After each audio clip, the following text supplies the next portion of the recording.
Been craving fish roll for approximately 2 weeks, and I decided to make it.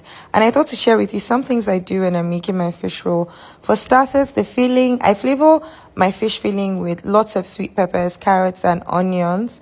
Don't put too much oil though, so it doesn't soak up the dough.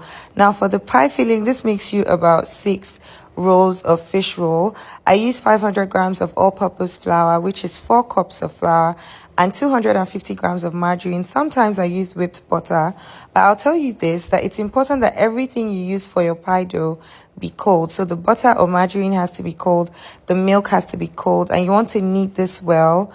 And the longer you allow this to rest in the fridge, the better. So for me, I do 30 minutes to 45 minutes resting time.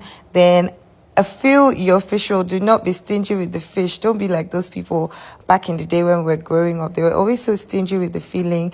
Then make sure that you flatten out your dough very well so that you can have the perfect looking fish roll. Then for baking, I do 150 degrees for at least an hour so that my roll is perfectly baked. And I always preheat my oven on 200 before I do this. Now let me know if this is helpful. And also, would you believe I did not eat this fish roll? By the way, have you registered for my Christmas menu class? Because registration ends in 2 weeks.